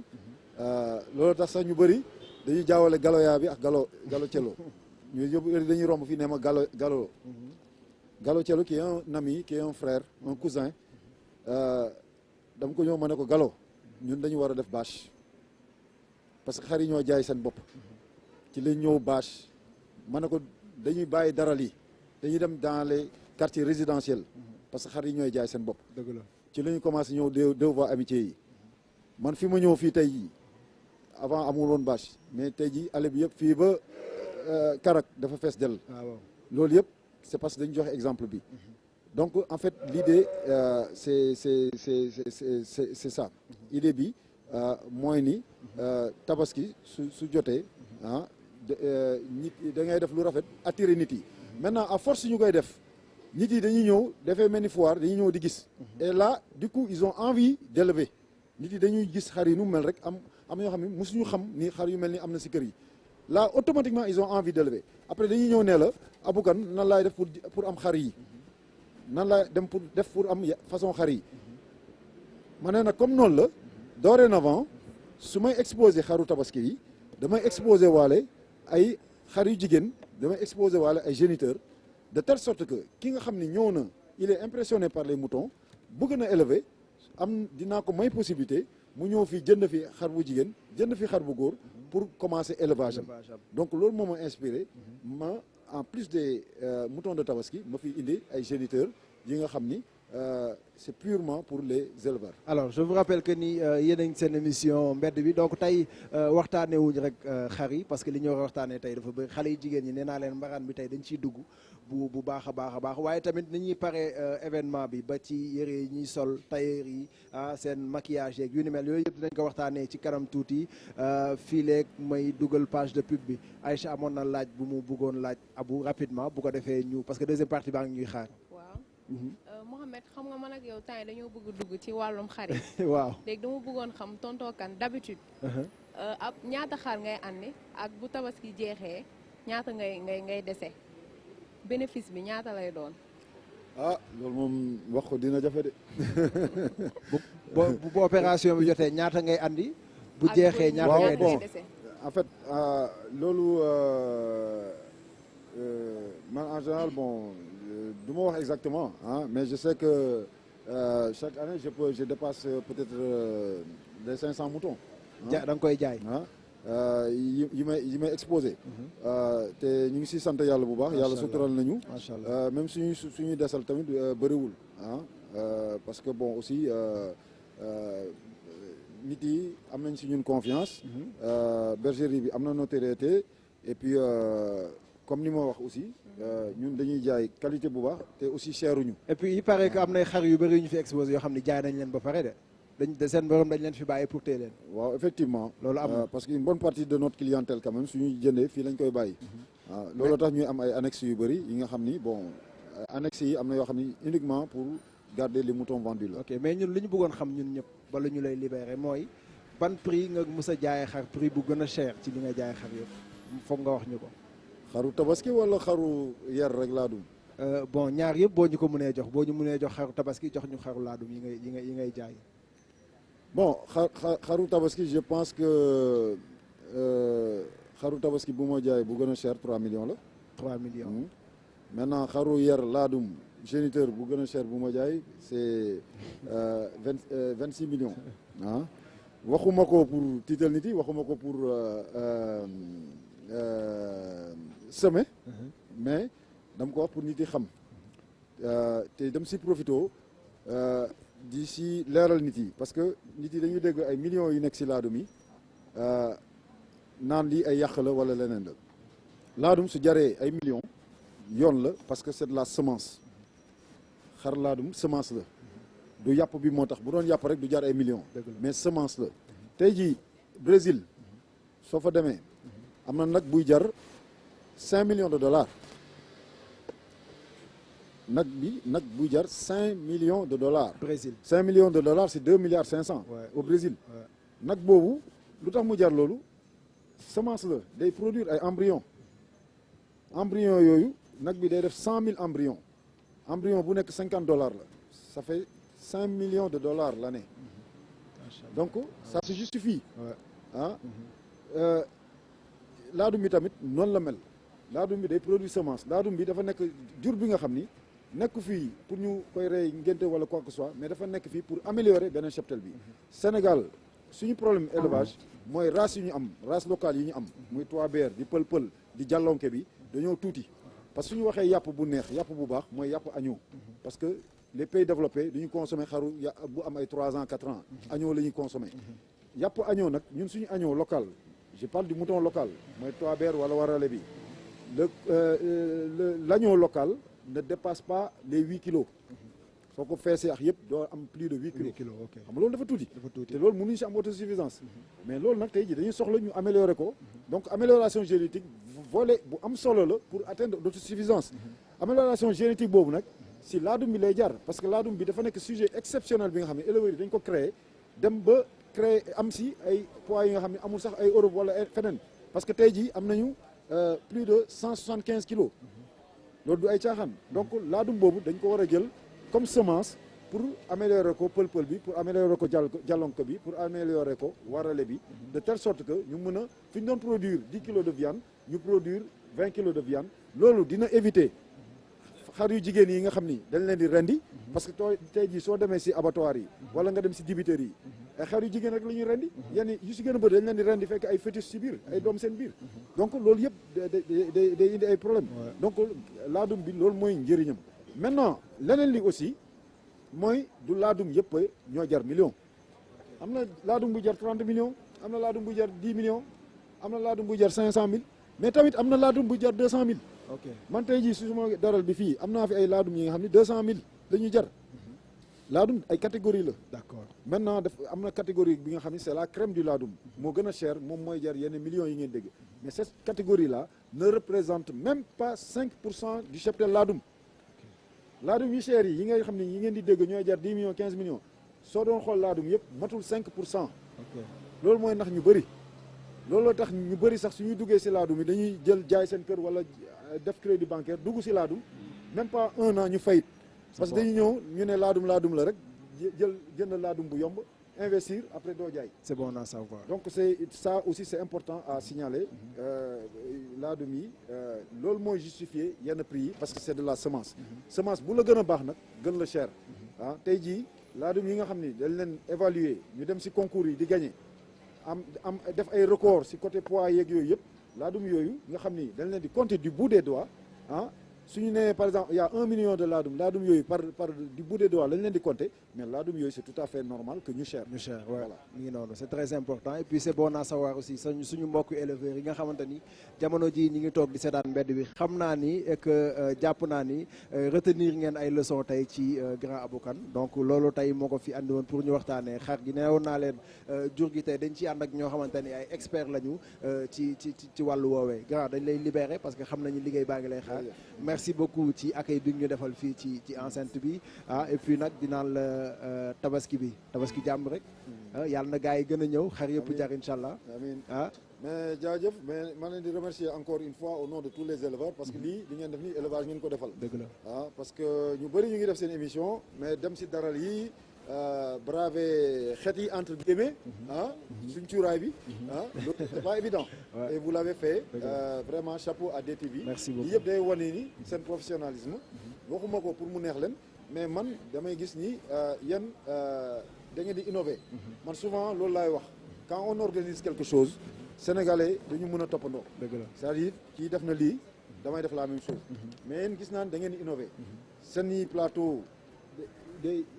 dafay am innovation seen i yenn émissions yi sax gis naa yenn émissions yi ngeen di def yi nga xam ni lu mel ni ay 12 14 ak yooyu ñëpp ñi ñu ngi koy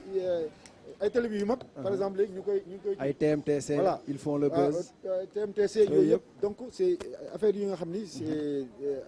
c'est assez spécial. yi ngeen di def yi nga xam ni vraiment vous méritez vraiment le respect. Merci beaucoup c'est un divertissement responsable donc c'est très normal boo amee équipe bu jeune am ay experts ci wàllum télévision yu la wër donc c'est très normal que ngay innover à chaque fois ci wàllum télé Cheikhouna yow tamit merci waaye beaucoup c'est disponible Momo waaw bala muy dem dinaa ko ne waaw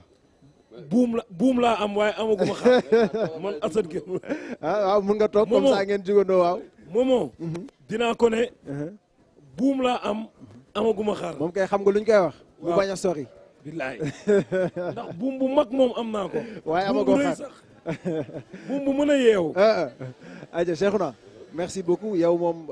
éleveurs yëpp defe naa ni amuñu sa fay parce que bi nga ñëwee ci télé bi ba léegi yaa ngi leen di représenter et puis yaa ngi valoriser également seen liggéey loolu c'est très important donc man éleveurs yi ma yónni nee nañu pour ma wax la jërëjëf. waaw mais yow tout d'abord am leen di jaajëfal yéen équipe bu mbedd mi. di wax ni que ni bon émission la boo xamante ni bon émission bu mag la. mais aussi surtout di remercier Abou. parce que tey man sama émission c'est l'une des rares émissions ci élevage Sénégal bi atteindre 200 000 vues. dëgg la. te tey émission bi ma koy démarrer bokk na ci première personne yi nga xamante ni dem naa bureau mu waxtaan ci ak moom. dëgg la mu nekk nit bu ouvert nit boo xamante ni vraiment dafay partager aussi mu nekk élite ci biir élevage Sénégal. mu nekk modèle aussi ci biir élevage Sénégal moo tax tey bi ngeen defee porté bu ngeen ñëwee wax ma ko ma porté sama choix ci moom parce que personne autorisée la boo xam ne war na mën a wax tour élevage. mais aussi di wax jeune éleveur yëpp que ni tey ñu jël exemple ci moom. parce que élevage patience la laaj. élevage bu yaa xam tey boo gisee li fi am yëpp tey ñu si patience laaj mais tey aussi may jox benn exemple rek boo xamante ni parce que tey fi yaa ngi fi ñëw ne dafa set mais xam nga lu ci gën a graaw man li ma marqué mooy que 2 jours avant tabaski soo ñëwee da ngay fekk ni chapiteau bi dañ na kees yi dañ na fii boo ñëwee bu ñu la wanee dañ fi takkoon xar doo ko gis doo ko xàmmee et loolu tey éleveur Sénégal dañ ci war a tirer ay leçons xam nga jàngee te xam ni Sénégal réew la boo xamante ni ñëpp ñoo ko bokk aussi mbir mën nañ ko jëfandikoo mais buñ ci paree xam nga kenn war na ko mën a ñëw jëfandikoo ci état yi nga xamante ni moom nga ko fekkee woon loolu la xam nga di jaajëfal éleveur Sénégal yëpp xam nga di béggee ñëpp surtout di remercier président Bougane merci beaucoup kontaan nañ ci yow bu baax a baax Abdoulaye yow tamit xam naa dañu lay libérer merci beaucoup voilà jërëjëf Mohamed di jaajëfal suñu invité ki ñu bokkaloon jotaay bi di ki nga xam ne moom moo di Abou Kane tooñ naa ko sànq ci affaire couleur bi mais dama ko doon tooñ rek mais di ko wax ne aussi am na solo lu mel nii ñëwal joxal ñëwal billaay mbedd bi la Mamadou Kallas mbedd bi ñëpp xaj nañ ci mo jaay seramaja bandam la rasine ko dayo e bukan mbedd bi la mi ma lando mbeddum ñëpp la jam gala ma jaye nam dal mi ma kan jallo jeri ndeysaan mi ma kan jallo jeri ndeysaan suga laba juude bobo jam jamanu cegane jikkanga nanga cirayonta so Allah feri lawol mi wima say udara so Allah hubi foyde say ñifata mballa ma Allah walli daño e wune jingana malla jingani dañon wune malla jingani koy campagne Allah koy jingani abukan merci beaucoup mi wima président Macky Amadou Poude Abdou Souadou tanima gueɗal hatti meɗa hani tanede gueɗal e abukan yoɗa hani tanede gueɗal ka jam gueɗal billahi wallahi lamdo lamima wow Abou Kane yo ñade gale wala mi wima ñade gale wala mi yehi galaya hommo nayi mi galaya Halimatu Seng na nayi mi galaya hokkimi Ablaye Racine hokkimi hokkimi Amadou Kamaro Yaluli jërëjëf hokkimi Abou Kane kan jallo jeri jërëjëf yaay booy merci beaucoup kontaan nañ bu baax billaay yaay jërëjëf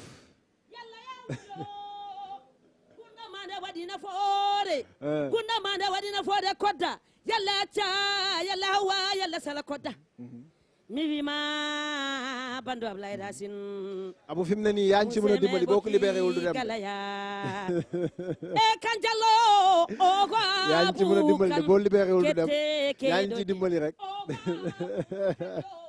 ayca jërëjëf merci beaucoup nee naa leen mbedd bi mbeddum ñëpp la ah dégg donc lu ñëpp bokk la donc ku ci xaj rek defe naa ni dañ koy ñëw waxtaanee Abdoulaye Ndiaye. merci beaucoup ñu ngi woon ci yow. voilà di remercier monsieur Kane. ci présence bi ak li ñu fi waxtaanee ak Cheikhouna ni nga ko waxee sànq vraiment un gars très sérieux di liggéey bu rafet ci la DTV. di wax ne télé bi moom macha allah dañuy nekk ay ndaw rek équipe jeune très jeune Mouhamed mi est témoin donc émission yaa ngi fi TMTC yëpp di def ay émissions yu am solo mais li ñu ko defee tey jii dafay am solo ndax dañoo jub si tabaski te contexte la boo xamante ni dama koy faral di wax korité bu ñëwee ni ñëpp li ñuy tiit mooy sukkaru koor tabaski bu jub see ñëpp xar alors que dañoo war bu ñu jubee feet xel yi dal ndax dañuy màggal lu am solo mu nekk benn moment boo xam ne sacrifice lay laaj donc kenn ku ci nekk war cee jaayante war cee def li nga xamante ni tey ji bu weesoo doo ko réccu donc ma koy remercier ci bu baax ni mu installé chapiteau yi di inspiré ñeneen ñi parce que fu ñuy lekkee ak fu ñuy jëfandikoo ñam fu nekk dafa war a sell dafa war a set dafa war a am solo donc nit ñi ni ko Cheikh naa waxee ci début bi ku am njëgu xaru 20 000 30 000 yaa xam fu sa tool dooley àgg jënd ko ki ko yàlla wërsëgale nag mu am ay millions mu jënd xaru million moom la ko yàlla wërsëgale kenn ku ne waroo delloo cër bala yàlla jox yaakaar naa ne warul nekk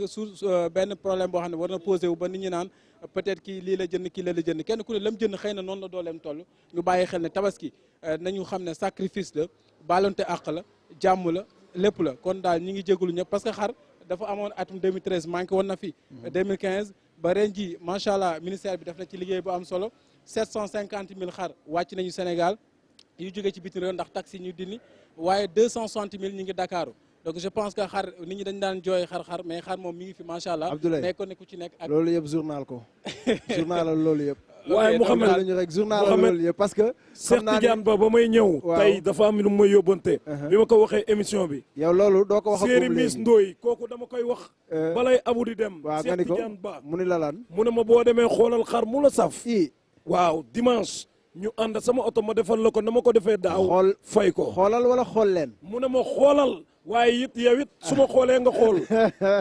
Séeri Miss Ndoye kon li may wax Cheikh Ba yow wóolu naa la ci man ak Momo xam naa ne doo ma jëndal man rek bàyyi Momo sama waay ayca merci beaucoup kontaan nañ ci yéen bu baax a baax a baax nee naa leen mbedd bi lii la donc lépp luy actualité dañ koy waxtaanee ci mbedd bi dañuy dugg ci koñ yi waxtaanee événement yi nga xamante ni dañ ciy jëm avant pendant ak après mbedd bi jeexagul bu ci kanamee tuuti dinañu ñëwaat ci deuxième partie bi parce que mbaraan bi faw ñu waxtaanee ko mais tamit xale yi jigéen ñi niñ koy waajalee faw ñu waxtaanee ko grand Abou bu fekkee am na looy sànni lu mujj rek.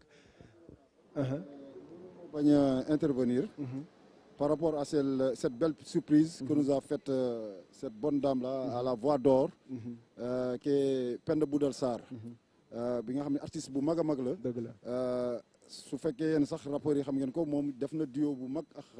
Fou Malade. yaa à peu près 5 ans waaw woy boobu mu naan Sow pour le jëriñ. moom moo si def voix am. dëgg la qui est une très belle voix. bi nga xam ni suñ ko poussé dina weesu fii. ñàkk ni dañ ko invité DTV moom tey jii c'est une belle surprise. gëj naa ko gis. ñëw def lii yëpp day wone mbedd bi fi ngeen teg seen tànk foofu la. parce que lii ça vient naturellement. dëgg la c'est quelque chose qui est venu naturellement. loolu yëpp c'est pour vous encourager rek. merci beaucoup di koy féliciter di koy jaajëfal moom it. moom bi nga xam ni dafa participer si émergence su Galaya. man booy plateau la juddoo fu la màggee. mais dama fonk suma lakk dama fonk suma cosaanu ay parents. muy le village de Galoya. moom laa jox turu bergerie bi. suñu vacances su jotee damay dem au village. lu ñu am dañ koy def au village. on a eu à organiser des caravanes des journées médicales des journées culturelles et tout ça. te moom mi Penda Boudal Sarr bi moom lañ ko doon àndal di def mu ñu ko doon defal gratuitement. dëgg la donc vraiment chapeau à elle. et merci beaucoup mënu ma ko woon bañ a def dal. merci alors ne bougez surtout pas on se retrouve juste après cette page de pub.